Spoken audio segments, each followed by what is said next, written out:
এই মৌসুমে দেশে বজ্রপাতের সংখ্যা অনেক বেড়ে যায়, আর বজ্রপাতের কারণে এ সময় জনমালের ব্যাপক ক্ষয়ক্ষতি হয়।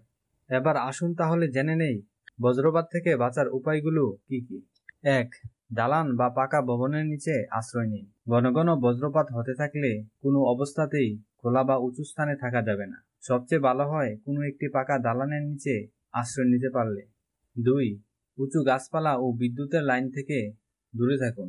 কোথাও বজ্রপাত হলে উঁচু গাছপালা বা বিদ্যুতের খুঁটিতে বজ্রপাতের সম্ভাবনা বেশি থাকে, তাই এসব স্থানে আশ্রয় নেবেন না। খোলা স্থানে বিচ্ছিন্ন একটি যাত্রী ছাউনি, তাল গাছ বা বড় গাছ ইত্যাদিতে বজ্রপাত হওয়ার সম্ভাবনা অত্যন্ত বেশি থাকে।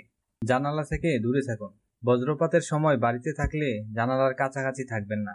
জানালা বন্ধ রাখুন এবং ঘরের ভেতরে থাকুন। 4. দাতব বস্তু স্পর্শ করবেন না। বজ্রপাত ও ঝড়ের সময় বাড়ির দাতব কল, সিঁড়ির রেলিং, পাইপ ইত্যাদি স্পর্শ করবেন না। এমনকি ল্যান্ডলাইন টেলিফোন স্পর্শ করবেন না। বজ্রপাতের সময় এগুলো স্পর্শ করলেও বহু মানুষ আহত হয়। 5. বিদ্যুৎ চালিত যন্ত্র থেকে সাবধান। বজ্রপাতের সময় বৈদ্যুতিক সংযোগযুক্ত সব যন্ত্রপাতি স্পর্শ করা থেকে বিরত থাকুন। টিভি, ফ্রিজ ইত্যাদি বন্ধ করা থাকলেও ধরবেন না। বজ্রপাতের আভাস পেলে আগেই এগুলোর প্লাগ খুলে সম্পূর্ণ বিচ্ছিন্ন করুন। 6. গাড়ির ভেতর থাকলে। বজ্রপাতের সময় গাড়ির ভেতরে থাকলে সম্ভব হলে গাড়িটি নিয়ে কোনো কংক্রিটের ছাউনির নিচে আশ্রয় নিন। গাড়ির ভেতরের ধাতব বস্তু স্পর্শ করা থেকে বিরত থাকুন। গাড়ির কাছেও হাত দেবেন না।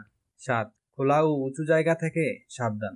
এমন কোনো স্থানে যাবেন না যে স্থানে আপনি উঁচু। বজ্রপাতের সময় ধানক্ষেত বা বড় মাঠে থাকলে তাড়াতাড়ি নিচু হয়ে যান। বাড়ির ছাদ কিংবা উঁচু কোনো স্থানে থাকলে দ্রুত সেখান থেকে নেমে যান। 8. পানি থেকে সরুন। বজ্রপাতের সময় আপনি যদি ছোট কোনো পুকুরে সাঁতার কাটেন বা জলাবদ্ধ স্থানে থাকেন তাহলে সেখান থেকে সরে পড়ুন। পানি খুব ভালো বিদ্যুৎ পরিবাহী। 9.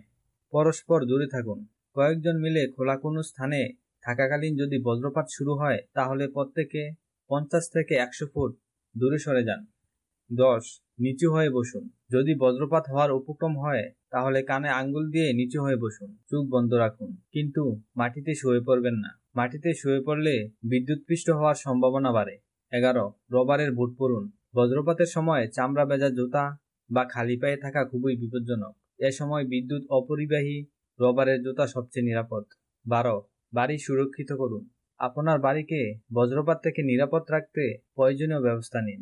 এর জন্য আর্থিং সংযুক্ত রড বাড়িতে স্থাপন করতে হবে, তবে এক্ষেত্রে দক্ষ ইঞ্জিনিয়ারের পরামর্শ নিতে হবে। ভুলভাবে স্থাপিত রড বজ্রপাতের সম্ভাবনা বাড়িয়ে দিতে পারে। 13. বজ্রপাতে আহত হলে। বজ্রপাতের সময় আশেপাশের মানুষের খবর রাখুন। কেউ আহত হলে বৈদ্যুতিক শকে আহতদের মতো করেই চিকিৎসা করতে হবে। প্রয়োজনে দ্রুত চিকিৎসককে ডাকতে হবে বা হাসপাতালে নিতে হবে। একই সঙ্গে এ সময় বজ্রপাত ব্যক্তির শ্বাস-প্রশ্বাস ও হৃদস্পন্দন ফিরিয়ে আনার জন্য চেষ্টা চালিয়ে যেতে হবে। এ বিষয়ে প্রাথমিক চিকিৎসায় প্রশিক্ষণ নিয়ে রাখুন। স্বাস্থ্য সংক্রান্ত সকল প্রকার আপডেট তথ্য পেতে চ্যানেলটি অবশ্যই সাবস্ক্রাইব, লাইক, কমেন্টস এবং শেয়ার করতে ভুলবেন না, এবং নিয়মিত আপডেট পেতে সাবস্ক্রাইব করার পর বেল আইকনে ক্লিক করতে ভুলবেন না। ধন্যবাদ।